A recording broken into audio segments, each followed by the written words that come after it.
धर्म का तात्पर्य क्या है?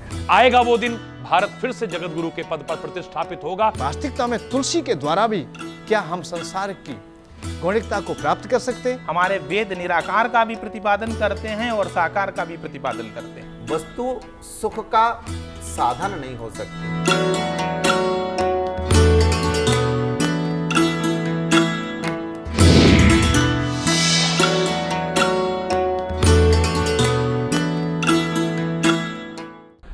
बहुत अच्छा भाव तुलसी चैनल के माध्यम से आपने जन कल्याण के लिए रखा है।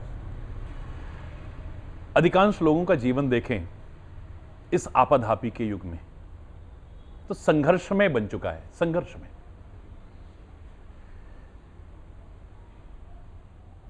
कोई अभाव से जूझ रहा है, कोई रोगों से जूझ रहा है, कोई परेशानियों से जूझ रहा है, कोई विभिन्न प्रकार की समस्याओं से जूझ रहा है। हालांकि मैं हमेशा कहा करता हूं, दुनिया का ऐसा कोई ताला नहीं बना होगा जिसके साथ चाबी ना बनी हो। समस्याएं हैं तो उनका समाधान भी सुनिश्चित है, लेकिन वास्तविकता यही है कि लोग संघर्ष में जीवन जी रहे हैं। जीवन संग्राम बना हुआ है। पुराना एक गीत भी मुझे याद आती है, एक पंक्ति, हो मनुआ रे जीवन है संग्राम। जीवन संग्राम बना हुआ है, लड़ रहे हैं लोग। हां, इस शब्द के अंदर ही इसका हल छुपा हुआ है। इस संग्राम में, जीवन संग्राम में, यदि संग राम रहे, यदि संग धर्म रहे। राम क्या है? रामो विग्रहवान धर्म। राम साक्षात धर्म की प्रतिमूर्ति है। यदि परमात्मा साथ में रहे, यदि धर्म साथ में रहे, तो ये संग्राम कितना भी भयानक क्यों ना हो, कितना भी भीषण क्यों ना हो, आपको पराजय नहीं देगा, जीवन में विजयश्री प्रदान करेगा। संघर्ष में फिर आप एक और ध्वनि खोजने की कोशिश करेंगे, संग हर्ष आएगा, आपको एक हर्ष की प्राप्ति होगी। लेकिन अधिकांश लोगों के जीवन को देखने पर वास्तव में यही आपको लगेगा कि संघर्ष बना हुआ है, संग्राम बना हुआ है। मैंने जीवन को बहुत करीब से देखा है, अपने जीवन को भी देखा है, देखने की कोशिश की है, और लोगों के जीवन को भी देखने की कोशिश की है। तो मैंने विभिन्न प्रकार के लोगों के जीवन को देख करके जो निष्कर्ष निकाला, मुझे लोगों का जीवन खाली संघर्ष नजर नहीं आया। कुछ लोगों का जीवन मुझे खेल नजर आया। वो खेल की तरह खेलते हैं। हां, हार जीत की भावना से नहीं, जय और पराजय के भाव से नहीं, एक अच्छे खिलाड़ी की भावना से खेलते हैं। और याद रखना, खेल को हार जीत की भावना से नहीं, खिलाड़ी की भावना से यदि आप खेलने की कोशिश करेंगे तो आपका खेल कौशल भी निखर करके आएगा और समाज में प्रशंसा के पात्र भी बनेंगे आप। कई बार लोग हार जाते हैं, कई बार हार जाते हैं, लेकिन हारने के बाद भी उनकी प्रशंसा होती, लोग तालियां बजाते हैं, हार तो गए यार, खेले बहुत अच्छा है। और कई बार जीत भी आपको वो प्रशंसा प्रदान नहीं कर पाती है, यार ये जीता से हम जानते हैं कैसे जीता होगा। ये एक अच्छा प्रदर्शन हो हमारा, अच्छा एक खिलाड़ी की तरह हम प्रस्तुत करें, यह हमारा भाव हो। एक मेरे को जीवन संघर्ष में नजर आया है, दूसरा जीवन मुझे खेल की तरह नजर आया है, और तीसरा जीवन जो संतों का जीवन है, जो महापुरुषों का जीवन है, जो भक्तों का जीवन है, जो विचारकों का जीवन है, जो बुद्धिजीवियों का जीवन है, वो संघर्ष में बेशक होता हो, चाहे वो खेल भी खेलते हो, लेकिन उनका जीवन मुझे उत्सव नजर आता है। भारतीय संस्कृति ने इस संघर्ष में जीवन को खेल की ओर ले जाते हुए उत्सव तक पहुंचाने का प्रयास किया है। इसलिए हमारी भारतीय संस्कृति पर्वों का देश है, पर्वों की संस्कृति है, त्योहारों की संस्कृति है, उत्सवों की संस्कृति है। यहां पर जन्म लेने से ही जन्मोत्सव प्रारंभ हो जाता है और उसके बाद कदम कदम पर दिन प्रतिदिन हमारे यहां उत्सवों का विधान आता है। आज नववर्ष का उत्सव मनाया जा रहा है, आज होलिकोत्सव मनाया जा रहा है, आज दीपोत्सव मनाया जा रहा है, आज ये उत्सव है, आज ये उत्सव है। उत्सव जीवन को बनाने का प्रयास हम कर सकें, ये हमारे उन वैज्ञानिक ऋषियों ने हमारे सामने चिंतन रखा। जहां खुशियां हो, जहां आनंद हो, जहां उल्लास हो। आप स्वयं जानते हैं भारतीय संस्कृति में इतने उत्सव हैं, लेकिन सबसे ज्यादा खुशी का, उल्लास का, उमंग का कौन सा उत्सव है? लोग यही कहेंगे दिवाली का उत्सव। दिवाली एक खुशियों का पर्व है, उल्लास का पर्व है, आनंद का पर्व है। क्या वर्ष में एक बार ही आता है? क्या ऐसा नहीं हो सकता है कि हमारे जीवन का हर क्षण दिवाली की खुशियों से, उमंग से, उत्साह से भर जाए? क्यों नहीं हो सकता है? हमारे ऋषियों ने, हमारे महापुरुषों ने नाम ही इन उत्सवों के इस प्रकार से रखे हैं, उनमें संदेश छुपा हुआ है। दिवाली शब्द के अंदर 3 अक्षर आते हैं, दी वा ली। हमारे ग्रंथों ने, हमारे वेद पुराणों ने, हमारे ऋषियों ने, हमारे महापुरुषों ने जो शिक्षा दी वह आपने ली। ये दी व ली का क्रम यदि ठीक चलता रहा तो वर्ष में एक बार दिवाली नहीं, आपके जीवन का हर क्षण दिवाली की खुशियों से भर जाएगा, उत्सव बन जाएगा आपका जीवन। अगर मैं सरलता से, सहजता से इसे समझाने की कोशिश करूं तो मैं इतना कह सकता हूं, जिनके जीवन में मार्गदर्शन नहीं मिलता है, आत्मा की आवाज सुन नहीं पाते, महात्मा की शरण में जाते नहीं, परमात्मा को समझ नहीं पाते, ये आत्मा, महात्मा या परमात्मा की आवाज उन्हें मिलती नहीं, मन की आवाज को सुनते हैं और मनमाना जीवन जीते हैं, मनमाना आचरण करते हैं, उनका जीवन हमेशा संघर्ष में बना रहता है। परमात्मा श्री कृष्ण साथ में है, जिनका नाम लेकर के सारे दुख और कष्ट दूर हो जाएं, विपत्तियां दूर हो जाएं। पांडव प्रभु से इतना प्रेम करते हैं और प्रभु उनसे इतना प्रेम करते हैं, फिर भी सारा जीवन संघर्ष में बना रहा। क्यों जीवन में प्रतिकूलताओं के दौर आते रहे? क्यों मुसीबतों बार बार उनके ऊपर प्रहार करती रही? क्यों दुखों की और कष्टों की खाई में बार बार गिरते रहे? क्यों? मन का मार्गदर्शन अपनाया, आत्मा का मार्गदर्शन नहीं, महात्मा का मार्गदर्शन नहीं, परमात्मा का मार्गदर्शन नहीं। अपने किन्हीं पुण्यों के कारण या प्रभु की कृपा के कारण उनका साथ मिल गया, ये बहुत बड़ी बात है। और उनका साथ आपने बनाए रखा, ये बहुत बड़ी बात है। वरना उस संघर्ष की स्थिति में लोग अपने जीवन लीला तक को समाप्त कर बैठते। उन दुख की खाइयों को सहज में पार कर गए पांडव, क्योंकि प्रभु साथ में है, प्रभु की कृपा साथ में है। हां, लेकिन कुछ चीजें ऐसी आई, मन की मानी, आत्मा की नहीं मानी, महात्मा की नहीं मानी, परमात्मा की नहीं मानी। जिस समय दाव लगा रहे थे युधिष्ठिर, क्या उस समय आत्मा से आवाज नहीं आई होगी, गलत कर रहे हो तुम? जिनका सब कुछ छिन चुका था वो चक्रवर्ती सम्राट बने परमात्मा की कृपा से, चक्रवर्ती सम्राट। लेकिन जुए का दाव लगा करके सारा का सारा हार गए। चलो वो सारा हार गए जो फिर से आ सकता है। भाइयों को दाव पर हार रहे हैं, दाव पर लगा रहे हैं भाइयों को, अपनी पत्नी तक को दाव पर लगा दिया। क्या ये सब करते आत्मा से कोई आवाज नहीं आई होगी? वहां पर जो महात्मा जन बैठे होंगे, क्या उन्होंने इसका विरोध नहीं किया होगा? या जो सब कार्य परमात्मा श्री कृष्ण से पूछ करके करते थे, महाभारत का यह उदाहरण भगवान वेद व्यास ने कितना दिव्यता से भरने की कोशिश की है कि जो भी कार्य करते थे श्री कृष्ण से प्रेरणा लेते थे, उनसे मार्गदर्शन लेते थे। लेकिन जब जुआ खेलने लगे, कृष्ण से पूछा? क्या द्रौपदी ने दुर्योधन का अपमान करते हुए, एक तीखे जले कटे वचन सुनाते हुए कि अंधे की अंधी औलाद रही, कृष्ण से पूछा? क्या जुआ खेलते हुए युधिष्ठिर ने, धर्मराज ने एक बार भी श्री कृष्ण से कहा, हे केशव, हम जुआ खेलने जा रहे हैं, खेलें या ना खेलें? खेलने भी लग गए हैं तो अब सब कुछ हार चुके हैं, क्या भाइयों को दांव पर लगाएं या ना लगाएं? क्या मैं अपनी पत्नी को दांव पर लगाऊं या ना लगाऊं? मन की मानी है, आत्मा की नहीं सुनी, महात्माओं की नहीं सुनी, परमात्मा की नहीं सुनी, सारा जीवन संघर्ष में बना रहा है, याद रखना। हां, अगर आपको आत्मा की आवाज मिल जाए, महात्मा की आवाज मिल जाए, परमात्मा की आवाज मिल जाए, तो आपका यह संघर्ष खेल बन जाएगा। खेल की तरह खेलोगे सहज में। और मार्गदर्शन मिलना तो दूर, जिस दिन आपने आत्मा की आवाज को अपना लिया, महात्मा की आवाज को, उनके मार्गदर्शन को अपना लिया, परमात्मा के मार्गदर्शन को अपना लिया, वेद पुराण ग्रंथों के मार्गदर्शन को अपना लिया, तो फिर यह संघर्ष खाली खेल नहीं बनेगा, उत्सव बन जाएगा। भारतीय संस्कृति उत्सव की संस्कृति, त्योहारों की संस्कृति, मेलों की संस्कृति यही सिखाने की कोशिश कर रही है। वास्तव में आपका जीवन संघर्ष में बना हुआ है। आप आत्मा की आवाज को सुनना शुरू करो, महात्माओं का मार्गदर्शन लो। तुलसी चैनल के माध्यम से आपको सबका मार्गदर्शन मिलेगा। सौभाग्यशाली हैं हमारे सभी दर्शक, सभी श्रोता लोग। परमात्मा का मार्गदर्शन लेने की कोशिश करो, जो वेद पुराण ग्रंथ इत्यादि हमारे हैं, तो ये खेल बन जाएगा। और जिस दिन उस मार्गदर्शन को अपना लोगे, उत्सव बन जाएगा। आपका संघर्षमय जीवन उत्सव में परिणत हो जाए, आनंददायक बन जाए, खुशियों और उल्लास से भर जाए, यही हमारी शुभकामना है।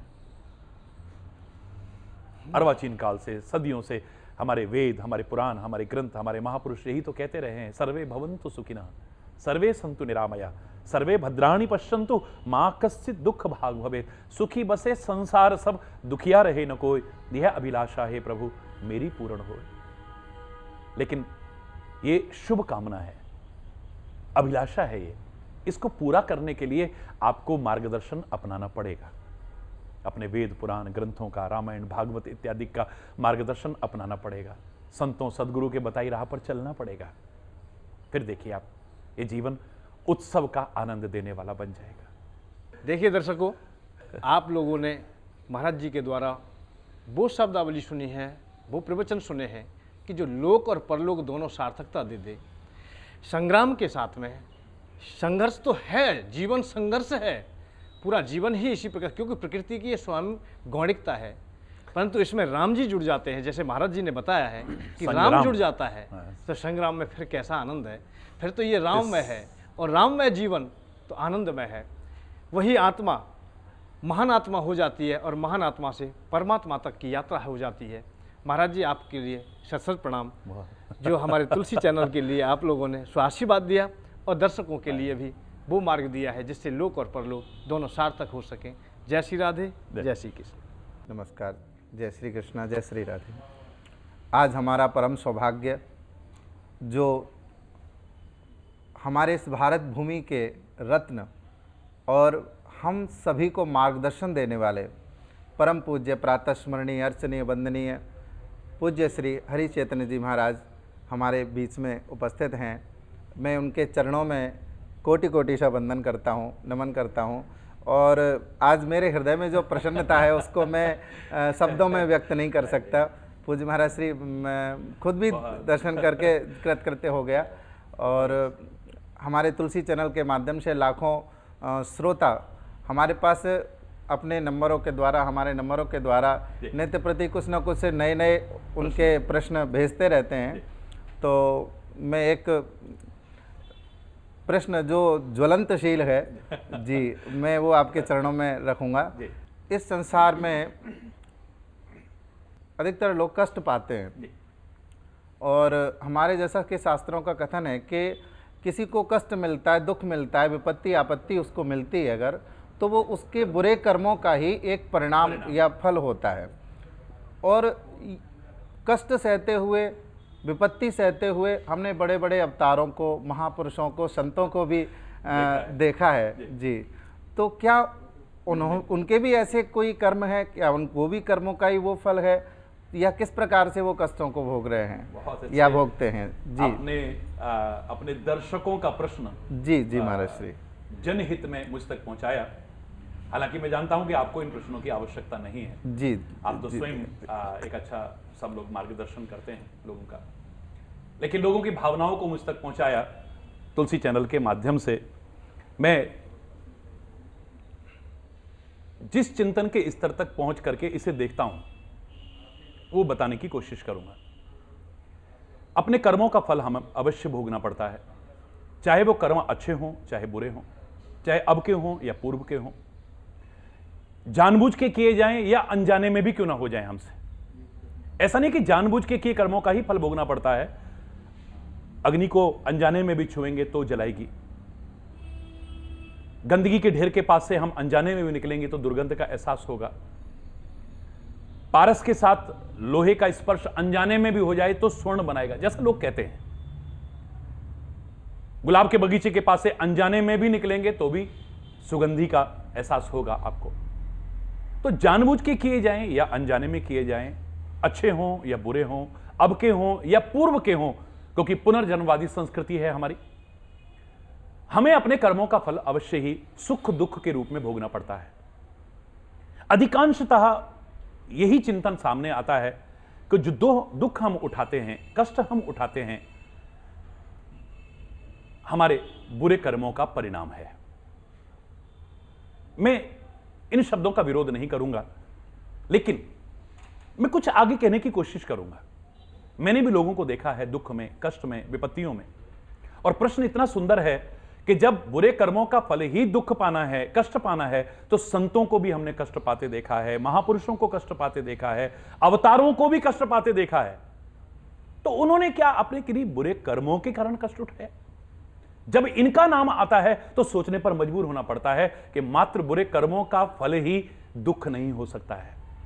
तो क्या हो सकता है? एक पहला बिंदु कि अपने बुरे कर्मों का फल हमें कष्ट के रूप में भोगना पड़ता है।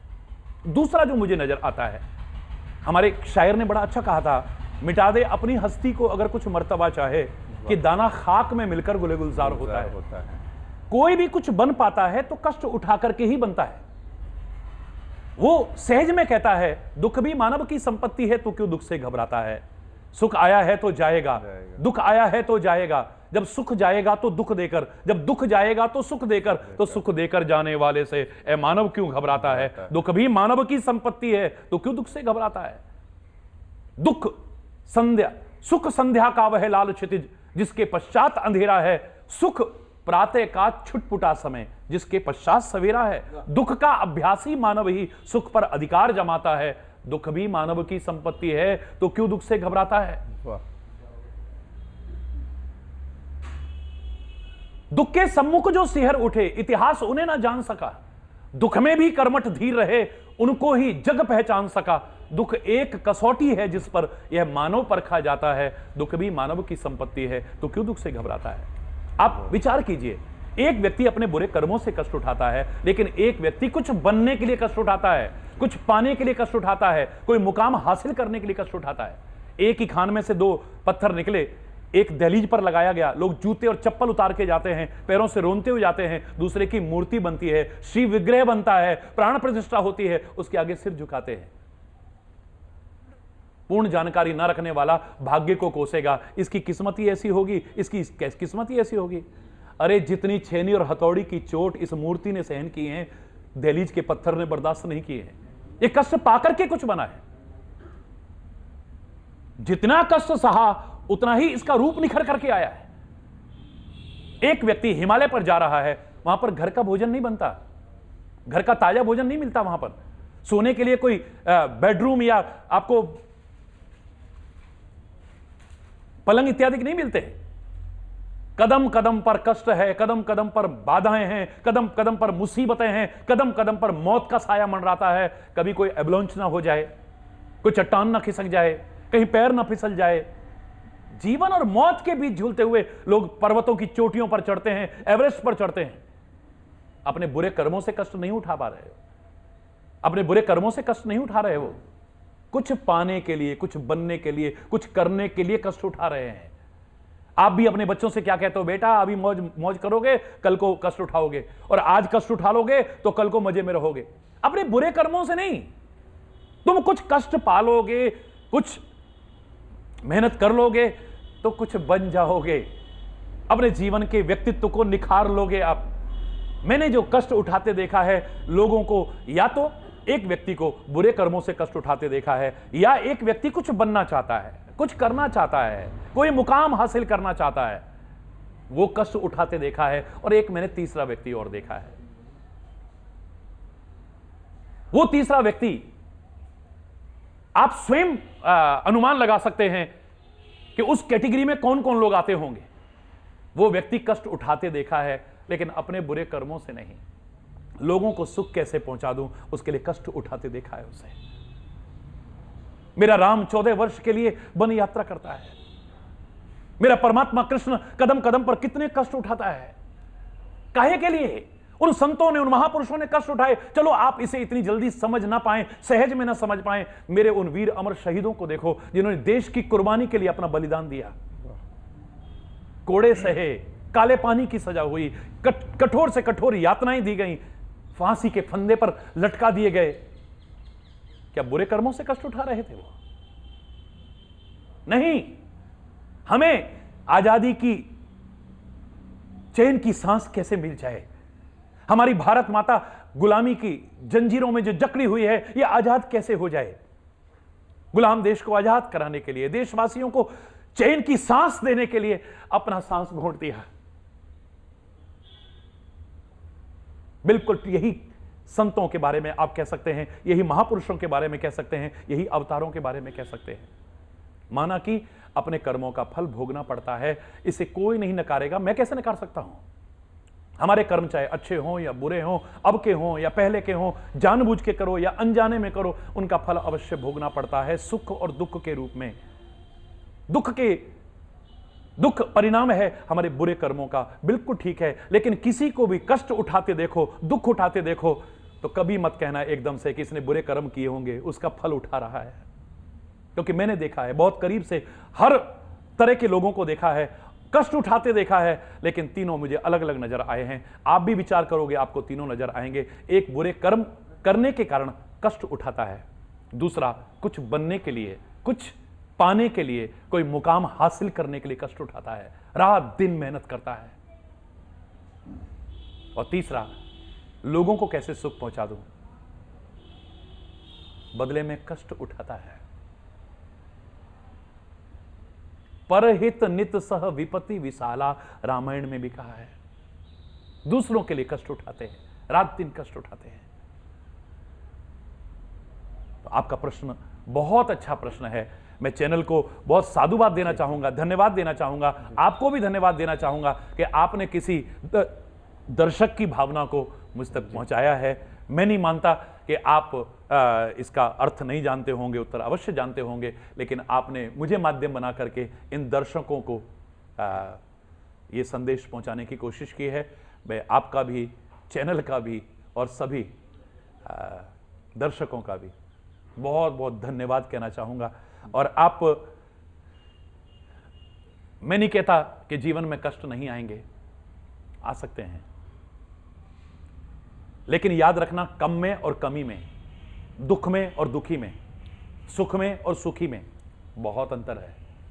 कम पदार्थ होना दुख का कारण नहीं है, कमी महसूस होना दुख का कारण है। दुख आया है किसी पर तो वो दुखी होगा, इस बात की गारंटी नहीं है। एक इतने से दुख से बहुत विचलित हो जाता है, एक बड़े से बड़े कष्ट को हंसते हंसते झेल जाता है।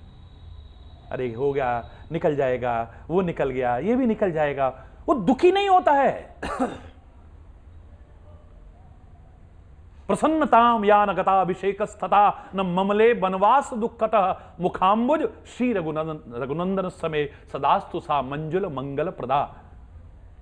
श्री राम जी की स्तुति में हम यही तो कहते हैं, क्या चेहरे पर जो मुस्कुराहट है वही बनी हुई है। स्वाभाविक मुस्कुराहट, वास्तविक मुस्कुराहट, नकली नहीं, दिखावटी नहीं। आज तो आदमी मुस्कुराना भी भूल गया है। 1 सेकंड लगता है फोटो खींचने में, उसमें भी फोटोग्राफर को कहना पड़ता है स्माइल प्लीज।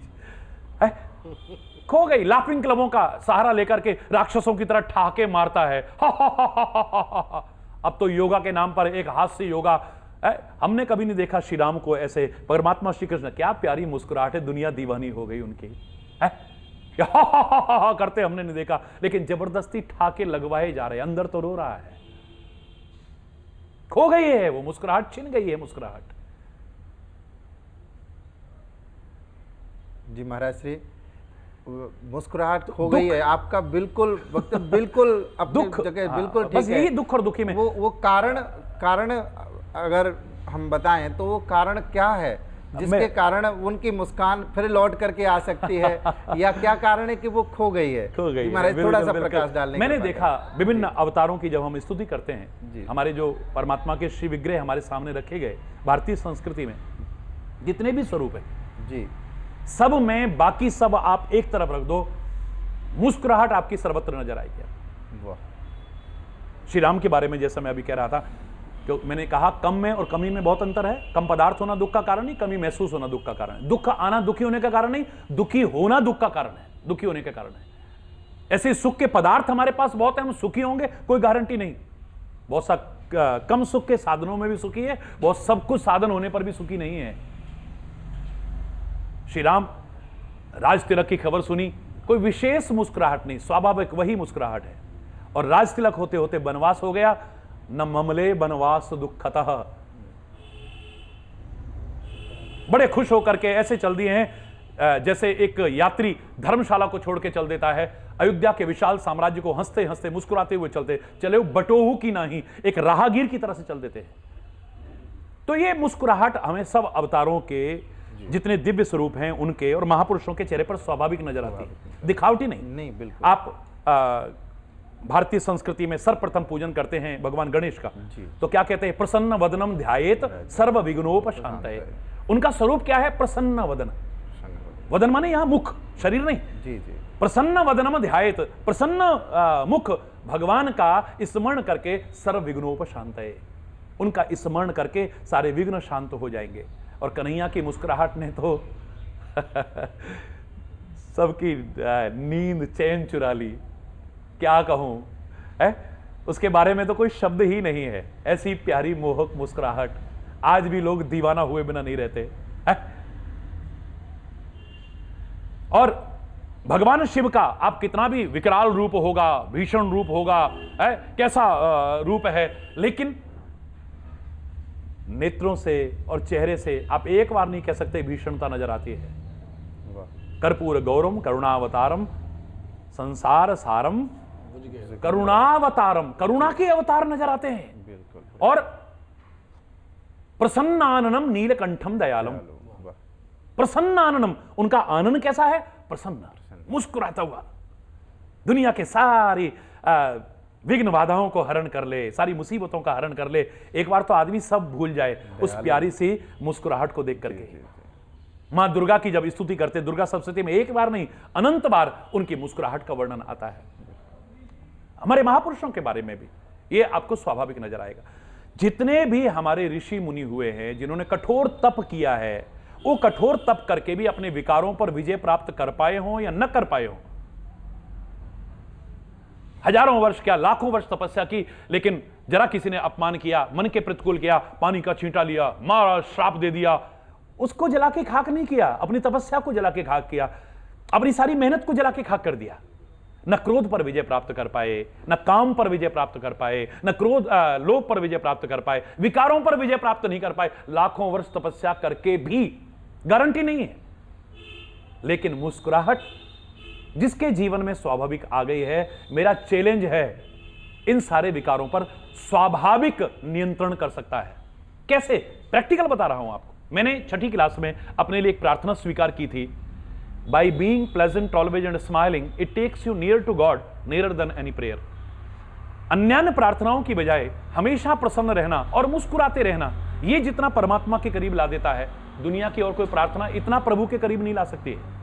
हमेशा प्रसन्न रहना और मुस्कुराते रहना, by being pleasant always, not only for a moment,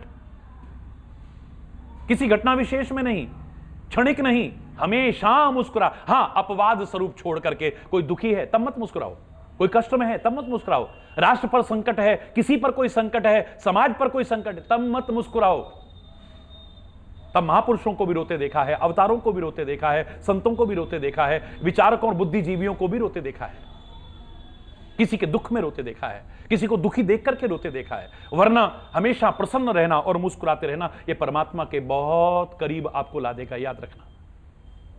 हालांकि इतना सरल नहीं है हमेशा प्रसन्न रहना और मुस्कुराना, इट्स नॉट सो इजी, लेकिन असंभव भी नहीं है, क्योंकि मैंने हमेशा कहा है nothing is impossible in this world, it may be difficult. Impossible पर छठी क्लास में मैंने एक निबंध लिखा था, बच्चों ने 8-8, 10-10 पन्ने रंगे थे और मेरे को फर्स्ट प्राइज मिला था।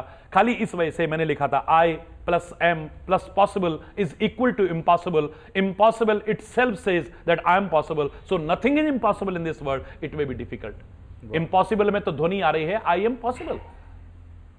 असंभव नहीं है, लेकिन इतना सरल नहीं है। कभी सुख, कभी दुख, कभी हानि, कभी लाभ, कभी यश, कभी अपयश, कभी अनुकूलता, कभी प्रतिकूलता। ऐसे में हमेशा प्रसन्न रहना और मुस्कुराते रहना, जिसको आ गया है समझो वो सब कुछ पा गया है। ये कैसे आएगा?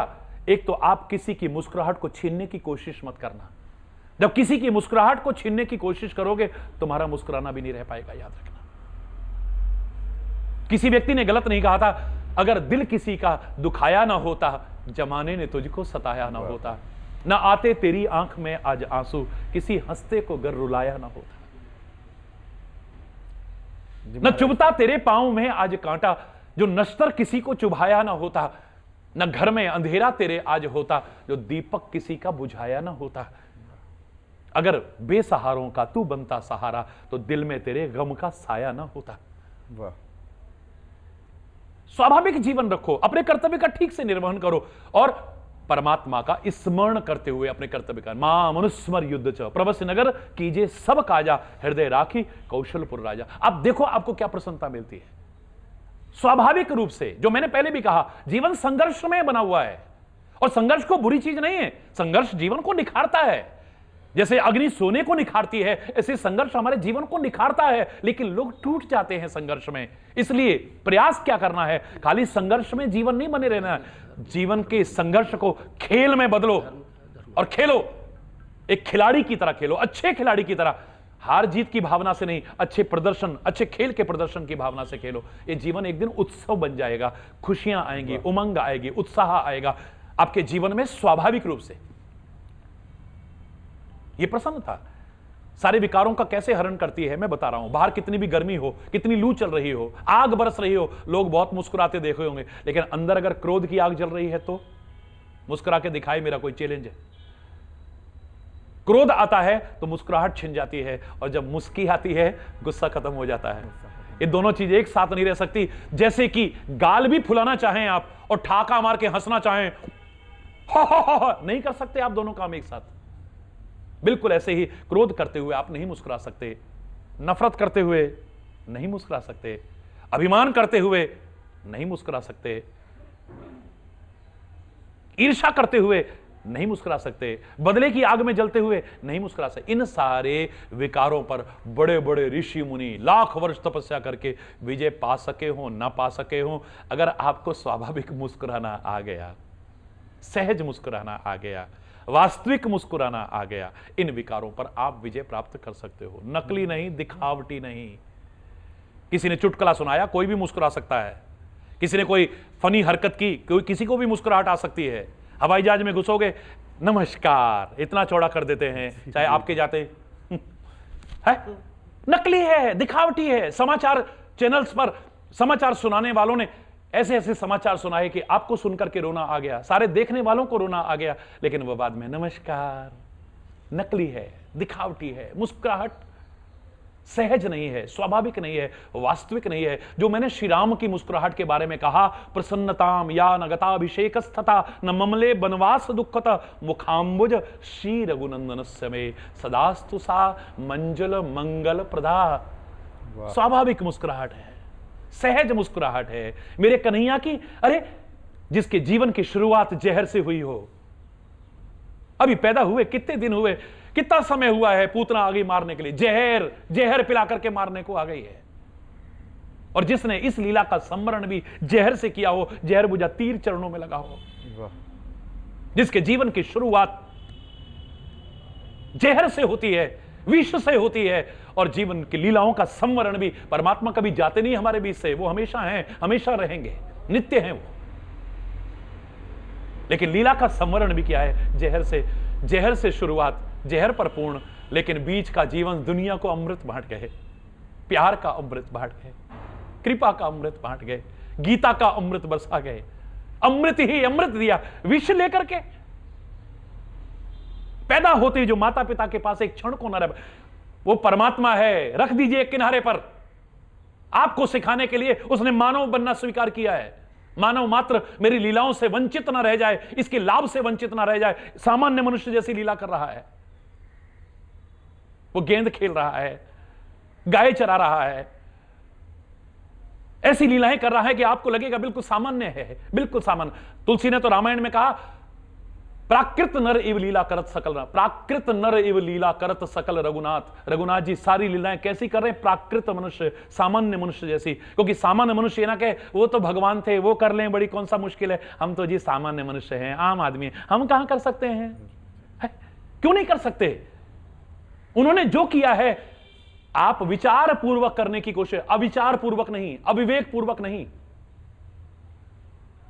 हम अधूरा देखते हैं कन्हैया को। इस बांके बिहारी की धरा पर, इस ब्रज 84 कोस की पवित्र धरा पर हम बैठे हैं। कन्हैया का चरित्र चिंतन का विषय है, याद रखना। आज अधूरा देखते हैं लोग, तभी शंकाएं लोगों के मन में आती हैं। हमें उसका कंकड़ी मारना तो याद है, पर गोवर्धन पर्वत उठाना भूल जाते हैं। अपना और अपने ग्वाल बालों का पेट भरना तो याद है मक्खन चुरा चुरा के, लेकिन एक कण खा करके द्रौपदी के अक्षय पात्र में से 10,000 शिष्यों सहित दुर्वासा ऋषि का पेट भी भरा था, ये भूल जाते हैं। उसकी चंचलता का बड़ा वर्णन करते हैं, लेकिन भरे दरबार के अंदर 100 गालियां शिशुपाल की धैर्यपूर्वक सुनना भी आता है, इसे हम भूल जाते हैं। चीरहरण की लीलाओं का तो बड़ा उल्लेख करते हैं, लेकिन भरे दरबार में एक वस्त्र में लिपटी रजस्वला नारी का, एक अबला नारी का ऐसा चीर बढ़ाता है, नारी में सारी है या सारी में नारी है पता ही नहीं चल रहा है। अंबार लग जाते हैं। 10,000 गज बल घट्यो घट्यो न 10 गज चीर है, वो भूल जाते हैं हम। उसका चक्र तो देखते हैं, पर बांसुरी भूल जाते हैं हम। उसके बाद भी चैन की बंसी बजाने वाला मेरा कन्हैया हो सकता है, और कौन हो सकता है? उसका मार्गदर्शन अपना लो, तुम्हें भी सच्चा चैन मिलेगा। बड़ी चैन पहनते हो पर बेचैन रहते हो। कार है पास मगर कर दिया बेकार जन्म, गले में चैन है बेचैन फिर भी रहते हैं। सच्चा चैन, सच्चा सुकून, सच्ची शांति, सच्ची मुस्कुराहट परमात्मा की शरण के अलावा, परमात्मा के बताए मार्गदर्शन को अपनाने के अलावा नहीं मिल पाएगा कहीं पर भी। अपनाओ, और ये मार्गदर्शन आपको तुलसी चैनल देता रहेगा। जी जी, पूज्य महाराज श्री, हरि बोल। आपने जो मार्गदर्शन दिया है सच में अपने आप में दिव्य है, और धन्य है वो श्रोता जो तुलसी चैनल के माध्यम से आपके शो वचनों को श्रवण कर रहे हैं, और धन्य है हम जो आपके श्री चरणों में बैठ कर के ये वाणी श्रवण करने को मिल रही है। और दर्शकों, पूज्य महाराज श्री ने जो दिव्य मार्गदर्शन हमें दिया है वो अपने आप में दिव्य है, वो आपको अन्यत्र कहीं नहीं मिल सकता।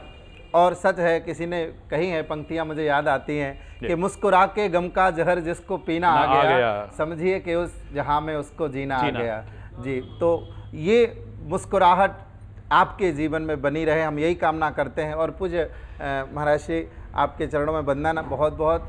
और एक छोटा सा प्रश्न और है, धर्म और धर्मांधता बहुत ज्वलनशील विषय है। आज के समय में धर्म भी है और धर्मांधता भी है, और बहुत सारे लोग हमारे धर्म की सहजता से उसका अनुचित लाभ उठाते हैं, जो कि हमारे अंदर हमारे धर्म को ठेस तो पहुंचाता ही है। बाकी जो अच्छे लोग हैं, जो विज्ञ लोग हैं, संत महापुरुषों के चरणों को, हृदय को भी बड़ा आघात लगता है। जी महाराज जी, तो आप इस पर जरा प्रकाश। बहुत अच्छा प्रश्न किया है, और मैंने पहले कहा मुझे गर्व है अपने भारत पर और भारतीय संस्कृति पर। भारत कृषि प्रधान देश है, ये सब जानते हैं, लेकिन ऋषि प्रधान देश भी है, ये भी जानना चाहिए। और हमारे वो ऋषि ढोंग, पाखंड और अंधविश्वास को बढ़ावा देने वाले नहीं थे, धर्मांधता के गर्त में डालने वाले नहीं थे। मैं उन्हें वैज्ञानिक ऋषि कहता हूं। आज के तथाकथित वैज्ञानिक भी शायद वहां तक नहीं पहुंच पाए जहां हमारे वो ऋषि महान वैज्ञानिक पहुंचे। सदियां सदियां अभी लग जाएंगी आज के विज्ञान को वहां तक पहुंचने में। जहां तक भारतीय संस्कृति का, हमारे अध्यात्म का और धर्म का प्रश्न है, धर्म विज्ञान सम्मत है, ढकोसला नहीं है। अपने चंद स्वार्थों के लिए लोगों ने इसे ढकोसला बनाने की कोशिश की है।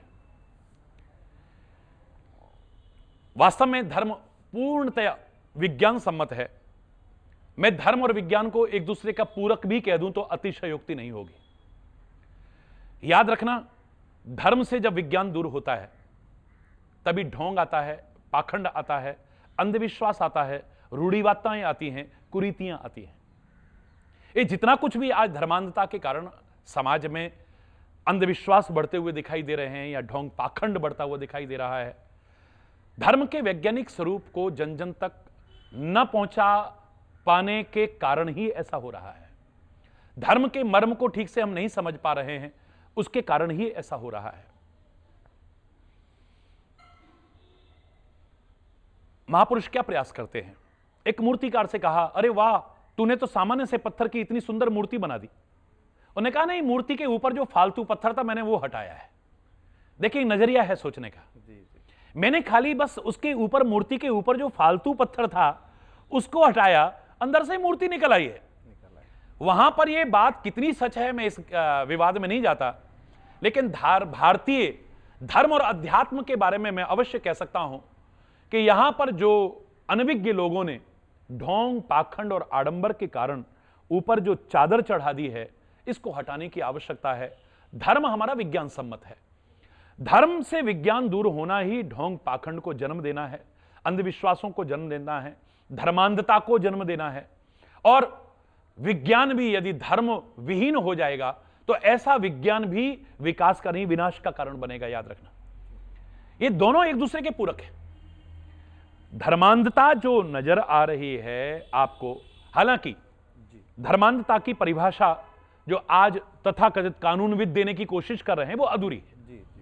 हम अपने माता पिता का सम्मान करते हैं, ये धर्मांधता नहीं है। हम अपने गुरुजनों का सम्मान करते हैं, धर्मांधता नहीं है। हम संतों का सम्मान करते हैं, ये धर्मांधता नहीं है। अपने तीर्थों का, अपने पवित्र उपासना स्थलों का सम्मान करते हैं, इसे धर्मांधता नहीं कहते हैं। और अपनी संस्कृति का सम्मान करते हैं, अपने राष्ट्र का सम्मान करते हैं, अपने ध्वज का सम्मान करते हैं, यह धर्मांधता नहीं है। हम जो इसे ठीक से नहीं समझ करके धर्म के मर्म को ठीक से, और कई बार ऐसा लगता है धर्म के मर्म को समझाने वाले भी शायद स्वयं उससे अनभिज्ञ से लगते हैं। वो भौतिकता की चकाचौंध में जकड़ करके अध्यात्म से स्वयं दूर होते जा रहे हैं। लोगों को अध्यात्म की शरण में क्या लाएंगे?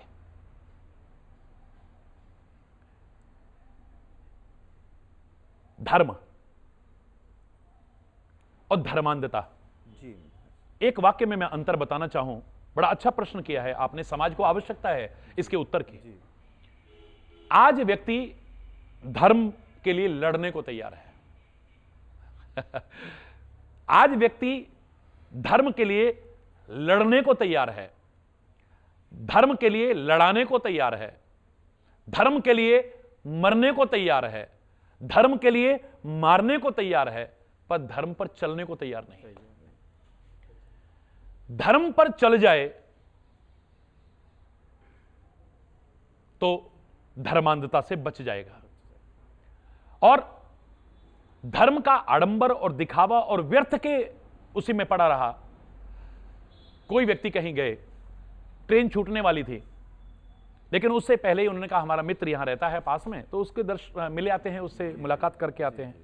वो गए उसके यहां, उसके पास काफी लोग बैठे हुए थे, लेकिन उनको देखते ही उन्होंने बुलाया। नहीं कहो, अरे आज कैसे आ गए भाई? अरे यार मेरी ट्रेन है, बस मैं तेरे से मिलने आया। अच्छा मैं चलता हूं। नहीं साहब, दूध तो पी के जाना पड़ेगा, जल्दी कर दे यार, मेरी ट्रेन छूट जाएगी। हाँ भाई जाओ दूध लेकर के आओ।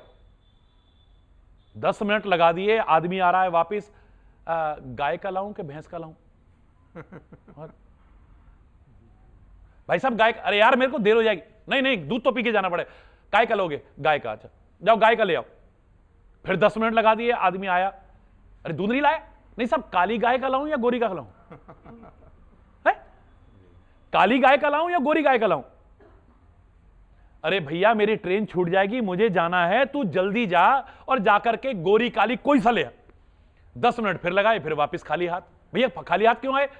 गर्म लाऊं या ठंडा लाऊं? हम इन्हीं विवादों में पड़े हुए हैं, बस व्यर्थ की बातों में पड़े हैं। धर्म के मर्म को हम समझने की कोशिश ही नहीं कर रहे हैं। एक एक टांग पकड़ करके, जैसे एक नेत्रहीन व्यक्ति, मैं अंधे का मजाक नहीं उड़ा सकता, सूरदास कहकर के सम्मान पूर्वक ही उसकी चर्चा करूंगा, लेकिन जिसकी आंखें नहीं है देखने के लिए, उसने खाली हाथी की पीठ को देखा तो होगा। वो अगर उससे पूछा जाए हाथी कैसा होता है, वो पहाड़ जैसा होता है। जिसके हाथ में टांगे आ गई वो कह रहा बिल्कुल खंबे जैसा होता है। जिसके हाथ में कान आ गए वो बोले सूप जैसा होता है।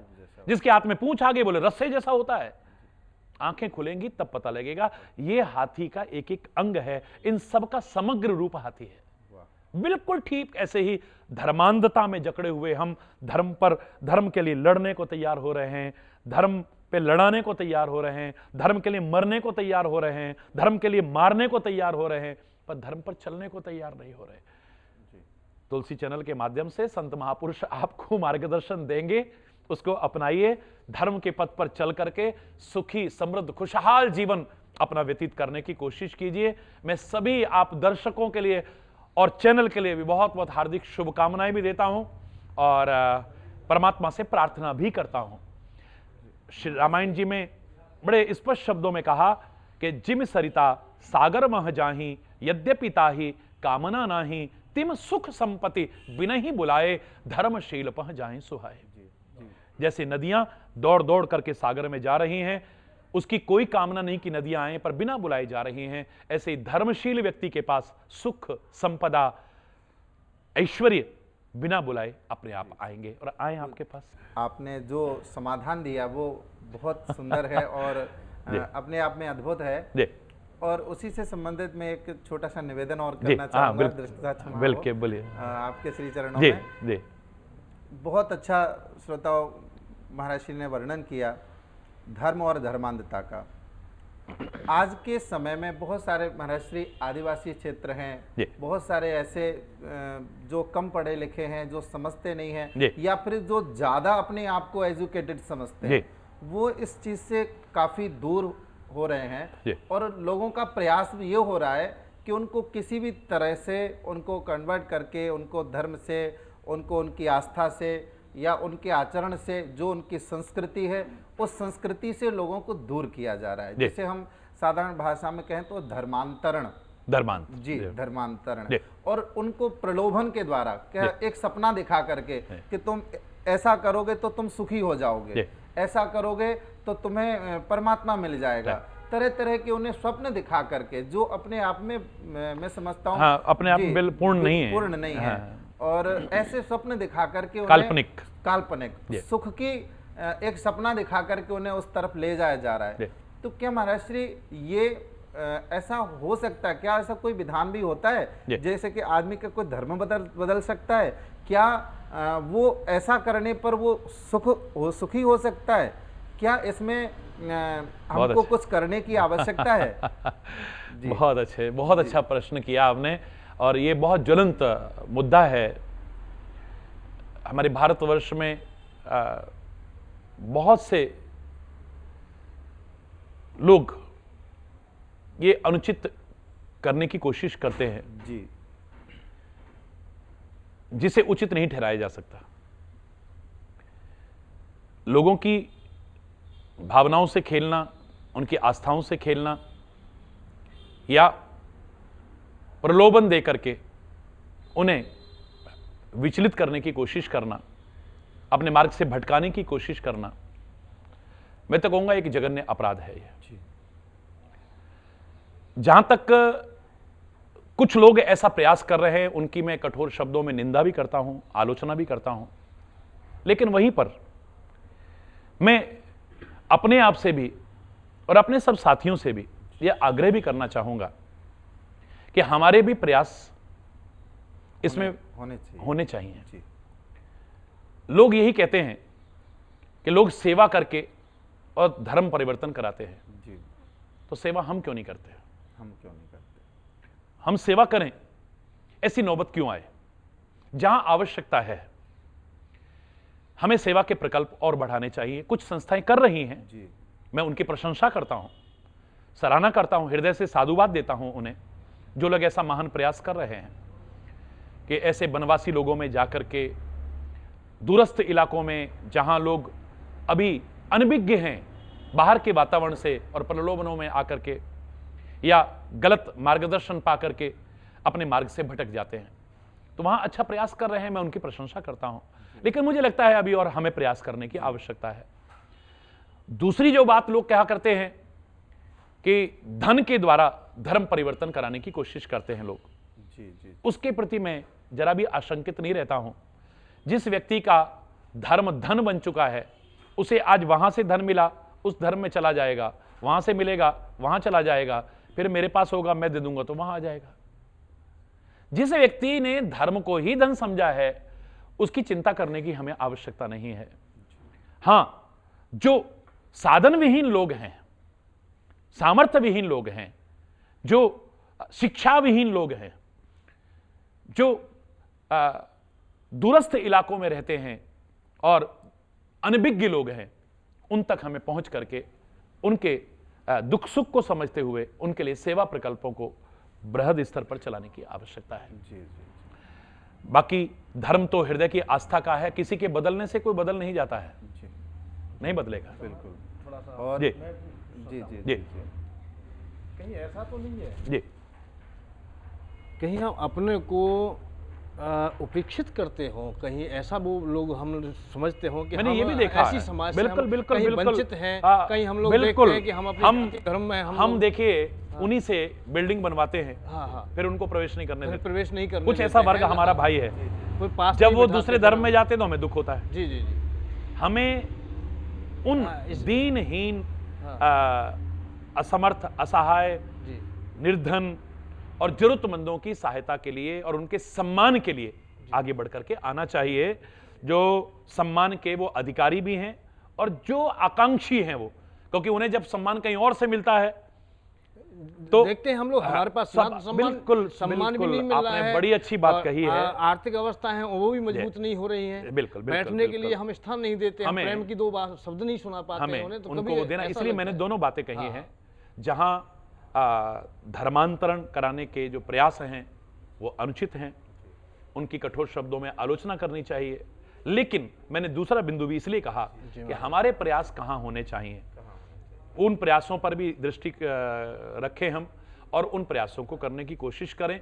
तो भारतीय संस्कृति की तो जड़ें इतनी मजबूत हैं, मैं इतना तो चैलेंज करके कह सकता हूं कि मेरे भारत पर और मेरी भारतीय संस्कृति पर लाख आक्रमण होते रहे और आज विभिन्न माध्यमों से लाख आक्रमण हो रहे हैं और बेशक होते रहे, इस भारत और भारतीय संस्कृति को ना कोई नष्ट कर पाया था, ना कर पा रहा है और ना कभी कर पाएगा। इतना तो मैं अवश्य कह सकता हूं। आएगा वो दिन, भारत फिर से जगत गुरु के पद पर प्रतिष्ठापित होगा। कमियां आई हैं भारतवर्ष में नहीं, भारतीय अध्यात्म में नहीं, हम भारतवासियों में कहीं कमियां आई हैं। विचार पूर्वक उन कमियों को दूर करें, आगे बढ़ें, हम अपने खोए हुए सम्मान और प्रतिष्ठा को और स्थान को फिर से पाने में सक्षम हो सकेंगे। महाराज जी, आपने जो समाधान दिया जय। वो बहुत अच्छा और श्रोताओं को भी इससे मार्गदर्शन मिला होगा। महाराज श्री ने जो कुछ बताया वो हम सब अपने जीवन में अपनाएं और इस बात को धारण कर लें। भगवान श्री कृष्ण ने स्वयं कहा है कि स्वधर्मेन निधनम श्रेय, चाहे वो लौकिक धर्म हो, पारलौकिक धर्म हो, संसारिक धर्म, कर्तव्य हो, कर्म हो, लेकिन अपने कर्तव्य अपने धर्म पर मर जाना श्रेयस्कर होता है। लेकिन किसी भी स्थिति में, परिस्थिति में उस धर्म का त्याग, उस कर्तव्य का त्याग हमें नहीं करना चाहिए। पूज्य महाराज श्री, तुलसी चैनल के माध्यम से श्रोताओं को आज आपने धन्य धन्य कृतकृत्य किया और मैं अंत में बस सबके हित की एक छोटी सी बात और आपसे पूछना चाहूँगा कि इस संसार में हम सभी पारलौकिक सुख तो चाहते ही हैं, लेकिन पारलौकिक सुख वो चाहते हैं जो उस आनंद की अनुभूति कर सकते हैं, जो विज्ञ जन हैं, जो विद्वत जन हैं। लेकिन एक साधारण सा इंसान जिसकी दिनचर्या सिर्फ खाना पीना और ड्यूटी करना है और वो बहुत सारे दुखों से आक्रांत रहता है, जैसे आपने बताया और उसका भी बहुत अच्छा आपने वर्णन किया, तो इस संसार में, इस जगत में हम रहते हुए वो कौन सा उपाय करें, वो क्या अपनाएं हम, या कहाँ जाएं हम जहाँ से हमको मानसिक शांति मिले, जहाँ से हमारा कल्याण हो, और या जहाँ से हम तरह तरह की आज हमारे बीच में जो दुख अशांति व्याप्त है वहाँ हमको, क्योंकि आज का मानव एक सुख की, एक चैन की सांस लेने के लिए लालायत है। बहुत अच्छे जी, तो वो कहाँ से मिले? जी, मैंने जो अनुभव किया, ये जो स्थितियां आपने कही हैं जी, इन स्थितियों में अधिकांशतः हमारे फंसने के मुझे जो कारण नजर आए जी, उन कारणों पर हल्का सा बोले, क्योंकि निदान से पूर्ण कारण जानना जरूरी होता है। अवश्य। यदि कारण दूर कर दिया जाए तो कई बार उपाय की आवश्यकता नहीं पड़ेगी, और उपाय की आवश्यकता भी की पड़ी और आपने किया तो निष्फल नहीं जाएगा आपका। नहीं जाएगा। यदि कारण दूर ना किया तो लाख उपाय करते रहिए, आप दूर नहीं कर पाएंगे उसे। 3 चीजों के अभाव ने हमारे जीवन को नरक बना रखा है। हमें ठीक से रहना नहीं आता जहां भी हम रहते हैं। अंतरिक्ष के लिए हमें आज नहीं बनाया परमात्मा ने, लेकिन अंतरिक्ष में रहना आ गया। हमें नाज है अपनी बेटी कल्पना चावला पर, हमें नाज है भारतीय मूल की बेटी सुनीता विलियम्स पर, जिसने कीर्तिमान स्थापित किया है। लेकिन अंतरिक्ष के लिए हमें रहने के लिए नहीं बनाया है, पर अंतरिक्ष में भी रहना आज मानव को आ गया है। आकाश के लिए व्यक्ति को नहीं बनाया, लेकिन आकाश में भी रहना आ गया है। महीनों महीनों लोग गिनीज बुक में नाम दर्ज कराने के लिए चक्कर काटते रहते हैं। हमें सागर के लिए नहीं बनाया, समुद्र के लिए नहीं बनाया, लेकिन वहां भी लोगों को रहना आ गया है। महीनों क्या वर्षों वर्षों लोग रह लेते हैं। सागर की गहराइयों के लिए भी हमें नहीं बनाया है, लेकिन सागर की गहराइयों में भी हमारे वैज्ञानिक भाई ऑक्सीजन मास्क लगा करके रिसर्च करते हैं, महीनों महीनों लगा देते हैं। हमें अंतरिक्ष के लिए नहीं बनाया, पर वहां रहना आ गया। आकाश के लिए नहीं बनाया, वहां रहना आ गया। समुद्र के लिए नहीं बनाया, वहां रहना आ गया। सागर की गहराइयों के लिए हमें नहीं बनाया, वहां रहना आ गया। लेकिन जहां के लिए हमें बनाया, काश यहां ठीक से रहना आ जाता, स्वर्ग उतर आता। यहां पर सुख, शांति, चैन, सुकून ये स्वाभाविक हमारे जीवन में आने लगते। ठीक से रहना नहीं आता। दूसरी बात, हमें ठीक से कहना नहीं आता। कई बार भाव हमारे गलत नहीं होते हैं। मेरा इंटेंशन ऐसा नहीं था, पर इंटेंशन कह गया मैं। इंटेंशन गलत नहीं था, पर इंटेंशन कह गया मैं। हां, मैं शब्द भी गलत नहीं है, लेकिन अभिव्यक्ति बहुत गलत है। पूछेंगे तो कहेगा हां वाणी एक अमोल है, जो कोई बोले बोल, ये तराजू तोल के तब मुख बाहर खोल। ऐसी वाणी बोलिए मन का आपा खोए, और उनको शीतल करे आपहु शीतल होए। अरे कागा काको धन हरे, कोयल काको दे, एक मीठी वाणी बोल के जगपनो कर ले। है खीरा मुख से काटिए, मलिए नमक लगाए, रही मन कड़वे मुखन को मिलती यही सजाए। मीठी वाणी बोलिए सुख उपजे चहूं और, वशीकरण एक मंत्र है तज दे वचन कठोर। वाह। हमें कहना नहीं आता है। अभिव्यक्ति हमारी एक्सप्रेशन इज वेरी पुअर।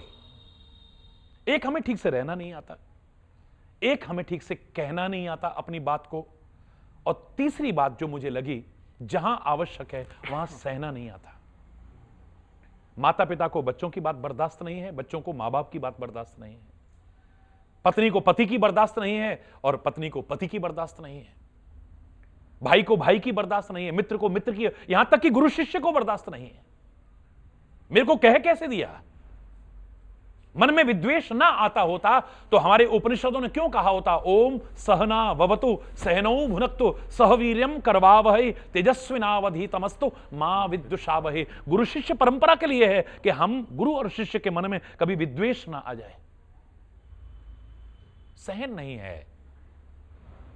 जहां आवश्यकता हो वहां सहन करना नहीं आता है, सहना नहीं आता है।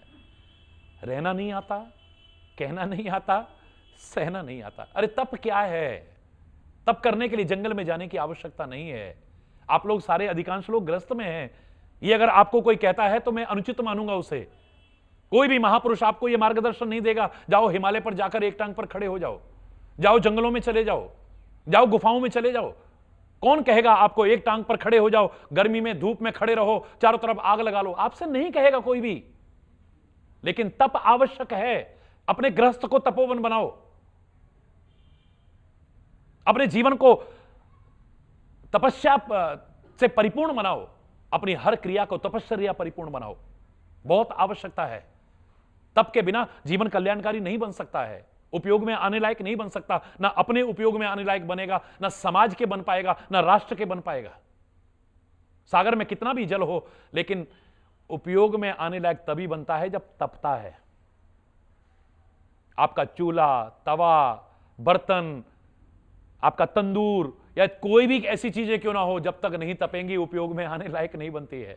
सोना, चांदी, हीरे जवाहर, ये कितनी भी कैसी भी धातु, कोई भी धातु क्यों ना हो, एकदम उपयोग में आने लायक नहीं होती हैं। पहले तपाते हैं, शोधित करते हैं, इनके विकारों को, विकृतियों को दूर करते हैं, तब उपयोग में आने लायक बनती है। और फिर पुनः उपयोग में लाने के लिए फिर इसे तपाते हैं। तब ठोक ठाक करके उपयोग में आने लायक बनाते हैं। बिना तपे नहीं हो पाएगा कुछ भी। राक्षसों ने भी कुछ पाया है तो बिना तप किए नहीं। हां, उन्होंने तप का दुरुपयोग किया, तप से जो मिला उसका दुरुपयोग किया, खुद भी नष्ट हो गए, अपनी तपस्या को भी नष्ट कर दिया। संतों महापुरुषों ने, ऋषियों ने तप किया है, यहां तक कि परमात्मा ने भी तप किया है। भगवान श्री राम जंगलों में 14 वर्ष के लिए गए, काहे के लिए गए हैं? आदौ राम तपोवनादि गमनम। जब एक श्लोक में हम श्री रामचरित्र को कहना चाहें, हम नहीं कहते हैं कि भय प्रगट कृपाला दीन दयाला, नहीं कहते हम नहीं कहते ठुमुक चलत रामचंद्र बाजत पे। हम शुरुआत यहीं से करते हैं, आदौ राम तपोवनादि गमनम। तप हेतु वन में गए हैं। शायद अयोध्या के राजा बन गए होते तो अयोध्या के राजा रहते, लेकिन तप में वो प्रभाव है कि आज जन जन के हृदय के सम्राट बने हुए हैं, जन जन के हृदय के सम्राट बने रहेंगे। मेरे कन्हैया ने भी जो किया है, यहां बन बन में गाय चराना, राक्षसों का वध किया है, दुनिया भर के इतने कष्ट हैं, ये तप नहीं है तो क्या है? मेरे भोले बाबा कैलाश पर रहते हैं, नग्न रहते हैं, ये सब तप नहीं है तो क्या है? सारी दुनिया को सब कुछ देकर के शमशान में रहते हैं, ये तप नहीं है तो क्या है? बद्रीनाथ जी में ये नर नारायण पर्वत है, क्या कर रहे हैं? बोले तप कर रहे हैं। बद्रीनाथ भगवान तप कर रहे हैं, है? ब्रह्मा जी तप करते हैं। तपवल सृष्टि रचहि विधाता, तपवल विष्णु सकल जग त्राता, तपवल शंभु करहि संघारा, तप आधार सब सृष्टि भवानी। हे पार्वती, बिना तपस्या के तो कुछ भी नहीं है। रामायण में भी आता है। सारी सृष्टि को पैदा करने वाला ब्रह्मा पैदा हुआ नाभि कमल से, कहने लगा मैं कहां आ गया, क्या करना है मुझे? आकाशवाणी होती है तप करो, तुम्हें पता चल जाएगा। तप करता है, विष्णु तप करते हैं। कितनी बड़ी तपस्या है, सारी दुनिया का भरण पोषण करना और फिर भी शांताकारम, शांत रहना। मजाक समझ रहे हैं आप? 100 लोगों की व्यवस्था आपको सौंप दी जाए, 1000 लोगों की व्यवस्था सौंप दी जाए, झुंझुनाने लग जाओगे। अरे जरा घी लाना, अरे परेशान कर दिया, उधर से वो हल्ला करता है, उधर से वो, झुंझला जाओगे, अशांत हो जाओगे आप। 1-2 हजार लोगों की व्यवस्था करने को कह दिया जाए, आदमी झुंझुनाने लगता है, अशांत, और सारी सृष्टि का पालन कर रहा है। शांताकारम भुजगशयनम पद्मनाभम सुरेशम, शांताकार है, फिर भी कभी झुंझलाता नहीं है। वाह, ये तप नहीं है तो क्या है? बिना तपे कुछ नहीं होगा। और सहना तप का निचोड़ है। यहाँ लोगों को डबल सहना नहीं आता है। नहीं आती। अब तो बताइए, अब तप क्या कहोगे? तप में क्या करते थे? सहते थे, गर्मी सहन करते थे, वर्षा सहन करते थे, सर्दी सहन करते थे, भूख प्यास सहन करते थे, यहां तक कि लोग पता नहीं कैसे कैसे ताने मारते थे, उनको भी सहन करते थे। तपस्या में यही तो है, सहना शब्द निकल करके आएगा। रहना आ जाए, अपनी बात ठीक से कहना आ जाए, और जहां आवश्यक हो वहां सहना आ जाए, यहीं पर स्वर्ग उतर आएगा और सारा सुख, चैन, सुकून, शांति जीवन में आपके प्रवेश कर जाएंगे। इतना याद रखना। वाह, बहुत अच्छा। पूज्य महाराज श्री ने जो मार्गदर्शन दिया उसे हम अपने जीवन में अपनाएं श्रोताओं, तो निश्चित ही हमारा जीवन सुख शांति से परिपूर्ण होगा। और आप पाएंगे कि जिस स्वर्ग की कामना आपने करी थी वो स्वर्ग तो आपके घर में है, आपके बीच में है। तो ये महापुरुषों के वचन हैं जो आपको जीवन में उतारने हैं, और निश्चित ही इन वचनों को आप जीवन में अगर उतारेंगे तो निश्चित ही आपके जीवन में सुख शांति आपके घर में उतर आएगी। तो रहना, कहना और सहना, ये तीनों बातों को जो पूज्य महाराज श्री ने और जो सूत्र दिए हमें अपने जीवन के, इन सूत्रों को अपनाइए और देखते रहिए तुलसी चैनल। आपके अपने जो भी विचार हैं, जो भी प्रश्न हैं, स्क्रीन पर चल रहे नंबरों पर आप हमें भेजिए। हम आपके प्रश्नों को यहाँ उपस्थित करेंगे और आपको देंगे आपकी शंकाओं का समाधान। और ऐसे ही परम पूज्य प्रातः स्मरणीय महाराज श्री के चरणों में हम नमन करते हुए ये सत्संग की चर्चा चलती रहे, यही कामना के साथ हम सबसे विदा लेते हैं। जय श्री कृष्णा, जय श्री राधे, हरि बोल, हरि बोल। धर्म का तात्पर्य क्या है? आएगा वो दिन, भारत फिर से जगत गुरु के पद पर प्रतिष्ठापित होगा। वास्तविकता में तुलसी के द्वारा भी क्या हम संसार की गौणिकता को प्राप्त कर सकते हैं? हमारे वेद निराकार का भी प्रतिपादन करते हैं और साकार का भी प्रतिपादन करते हैं। वस्तु सुख का साधन नहीं हो सकती।